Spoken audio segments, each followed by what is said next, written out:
Bueno, vamos a comentar ahora con Nivaldo Moyati, que no está en la radio Bio Vivo, algunas reacciones que ha habido respecto a la muerte de Daniel Zamudio, 24 días de agonía. Vamos al contacto ahora a la comuna de Providencia, ahí está Nivaldo. ¿Cómo te va, Nivaldo? Buenos días.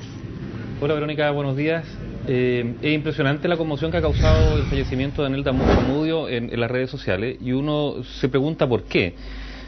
Yo creo porque mucha gente en nuestro país se siente discriminada, porque en Chile hay muchos tipos de discriminación, desde lo social, el color de la piel, el apellido, los rasgos indígenas. Todo eso son mochilas que mucha gente carga y que le impiden efectivamente transitar por esta sociedad de una manera igual a otra. Entonces, yo creo que ojalá esto que ha ocurrido, que es una tragedia, sirva para mirarnos como sociedad y darnos cuenta que hay muchos tipos de minoría y hay muchos tipos de discriminación, algunas de las cuales están tan enraizadas en nuestro país que son imperceptibles. Pregunta simple: ¿hay algún general en la historia de Chile de apellido mapuche? No hay. ¿Son discriminados quienes tienen apellido de pueblo originario? Sí, lo son, y por eso ha habido una práctica permanente de cambios de apellido en las últimas décadas. Entonces, ojalá que esto sirva para mirarnos como sociedad. Y aquí uno debiera hacer un link inevitablemente hacia el tema educacional, porque es desde la educación donde la discriminación se combate.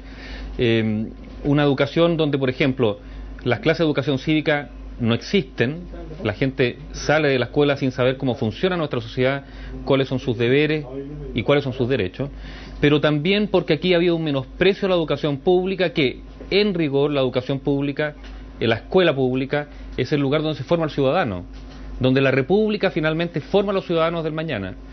Y escuela pública en Chile no hay.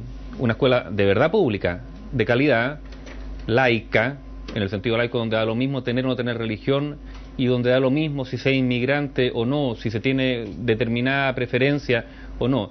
El deterioro de la escuela pública está absolutamente relacionado con los espacios que se dejan para que crezcan los espacios de discriminación. Y por eso, cuando se habla de educación, también habría que pensar en los fundamentos de la escuela pública que se han perdido en nuestro país, que tienen que ver con una escuela laica, tolerante, donde el origen social no importa, y por lo tanto donde el dinero no establezca diferencias. Yo creo que ojalá lo de Daniel Zamudio sirva para reflexionar, y para reflexionar no solo en determinados tipos de discriminación, sino en unas discriminaciones muy enraizadas que están en nuestra sociedad, Verónica. Hablando de discriminación, quiero saber tu opinión, Nivaldo, de una de las declaraciones que entregó el dirigente del Móvil, que él estaba sorprendido por la actitud que ha tenido la Iglesia Católica. Rolando Jiménez dice: el arzobispo de Santiago tuvo tiempo para ir a ver a Caradima, porque dijeron que era una persona que merecía la compasión, la solidaridad y la compañía, y no tuvo minuto para venir a ver a un joven que fue golpeado justamente por ser distinto. ¿Qué opinión te merece a ti el actuar que ha tenido la Iglesia Católica en este caso? Bueno, yo creo...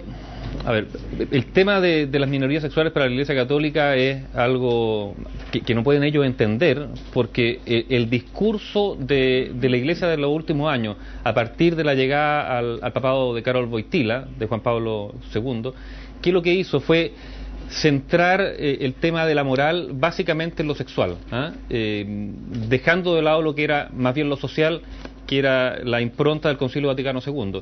Entonces, nos encontramos con una iglesia que efectivamente se ha deteriorado su imagen de manera brutal por el encubrimiento que sistemáticamente puso a los abusos sexuales por parte de sacerdotes. Esa es la verdad. Aquí hubo una política de la iglesia de encubrir y por lo tanto de tolerar esos abusos, y por lo tanto hoy día se encuentra la Iglesia Católica sin mucho piso para salir a hablar de moral.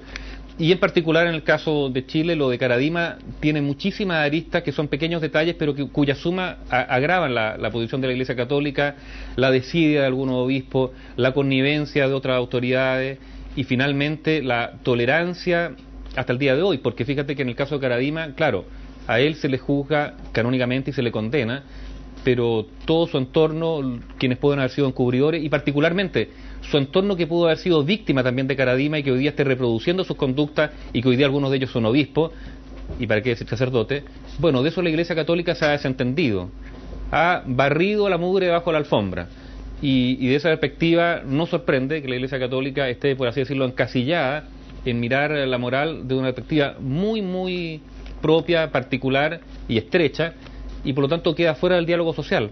desde el diálogo de una comunidad que siente que los espacios de discriminación son muchos más que el aspecto sexual y que en muchos casos han sido avalados y sostenidos por la Iglesia Católica. Y la pregunta que uno se puede hacer, por ejemplo, ¿qué ocurre en los colegios de las congregaciones? ¿Qué valores se entregan allí? Si allí también no hay una cierta discriminación, colegios, digamos, de cierta élite, donde se refugian en una especie de círculo más que virtuoso, vicioso, con reproducciones, por así decirlo, de poder, que está muy ajena a lo que es el mensaje, creo yo, sin conocerlo mucho tampoco, de la Iglesia. Bien, gracias Nivaldo, vamos a seguir comunicados por cualquier novedad, que tengas un buen día. Tú también. Gracias, chao.